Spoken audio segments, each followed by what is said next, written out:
Hi, my name is Alyssa and thanks for watching my channel. I am a certified travel planner specializing in Disney and Universal. And today I'm going to talk to you about the top 9 tips that I give my clients when going to Disney either single or with small kids for the first time. So let's get started. My first and most important tip is to try not to do it all. Disney is huge, and if this is the first time you're going with your little one, it might be a lot for them. So just take it slow. Leave downtime for naps, breaks, and unexpected things that may pop up. Don't try to do too much. There might be a little play area that your child wants to stop at, or maybe you want to ride a ride twice. Leave time for unexpected events. It's also not a bad idea to just take a day off from the parks. Make this day your pool day, or maybe you want to drive to Cocoa Beach or Siesta Keys. Taking a day off from the parks is a great way for everyone to relax, catch up on sleep, etc. I always recommend to my clients to not do Disney on travel days either. Use that first day to get acquainted with your hotel, wear off any jet lag, go to the pool, go check out Disney Springs. There are plenty of things to do that are not at the parks.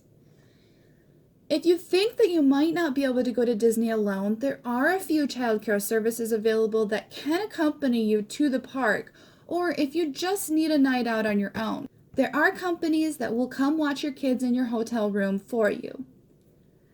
My second tip, and this one kind of ties in with the first one, is to go at your child's pace. If they're old enough, let them decide where they want to go next. You might be surprised how much easier it is by just going with your child and not having to please everyone else in your party. Tip number 3 is to stay on property. There are so many perks to staying on property, and if you're going by yourself, proximity, early magic hours, and the Magical Express are going to be your best friend.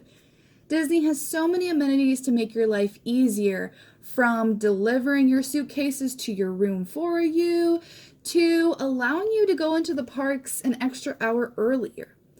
I recommend getting up early and utilizing those extra magic hours in the morning when the crowds and lines are low. Then go back to your hotel when the crowds get busy or when it's time for a nap. My fourth tip is to get yourself a baby carrier. This isn't just for babies. They make toddler ones too, and this is especially handy with toddlers. You don't have to worry about them running off or folding up the stroller when you get onto the bus. I love the monorail and the Skyliner for that reason. No need to fold up your stroller. Staying at the monorail or the Skyliner hotels are great for parents traveling solo. If you're not staying at one of those hotels, I recommend getting a preferred room at whatever hotel you're at. These rooms are generally closer to the lobby or food court. You will be doing plenty of walking at the parks. The less you have to walk with your little one before you get there, the better. If you don't have a baby carrier, strollers are okay too. Just make sure they meet the correct dimensions. Disney has changed their allowable stroller size recently, so make sure you double check that before you go. They must be 31 inches wide and 52 inches long or smaller. If yours doesn't meet the requirement, or you just don't want to lug it with you through the airport, there are plenty of stroller companies that will rent you a stroller. And you can pick it up at the airport as you are arriving into Orlando. If you plan on going to Disney after dark, stroller lights can come in handy. It is not uncommon for Disney to move your stroller to make room for more strollers. So having something illuminate your stroller at night may save you some time and stress too. My fifth tip is to bring a backpack filled with goodies in the queue with you. Bring some fruits, snacks, wafers, maybe even a sucker to help pass the time in line. If you ran out of snacks or you just didn't bring any, there are plenty of healthy snacks around Disney too. I've been able to get veggie chips, oranges, apples, hummus, you name it.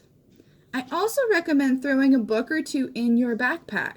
These are good to pass time in line as well. There are excellent Disney Wikipedia books that tell a story about each character. They can also double as a character signing book as well. My 6th tip is to let Disney take pictures for you. I know this just seems like an extra commodity, but it really comes in handy. You are going to want to look back at all the memories you made and want to be able to be in those pictures with your children. If you purchase Disney's Memory Maker before you go, you can actually save money than if you buy it at the parks yourself. All of the pictures will be on your My Disney Experience app after every day, and sometimes a cast member will even surprise you with a special magical picture. My 7th tip is to order your food through your My Disney Experience app. The mobile food order feature allows you to skip the line and get your food as soon as you hit the counter. Disney already has enough lines. When everyone is tired and hungry, this can definitely come in handy. My 8th tip is to use companion restrooms or the childcare center.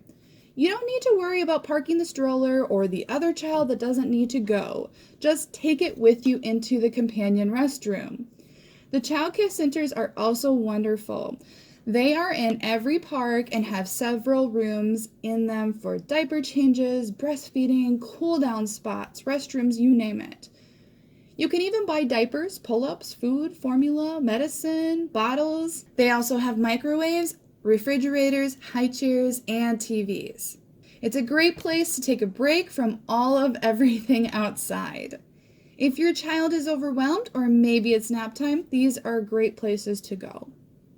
My last tip, and not something that a lot of people know, is to make sure you stop by Sir Mickey's when you're at the Magic Kingdom. This is such a magical experience.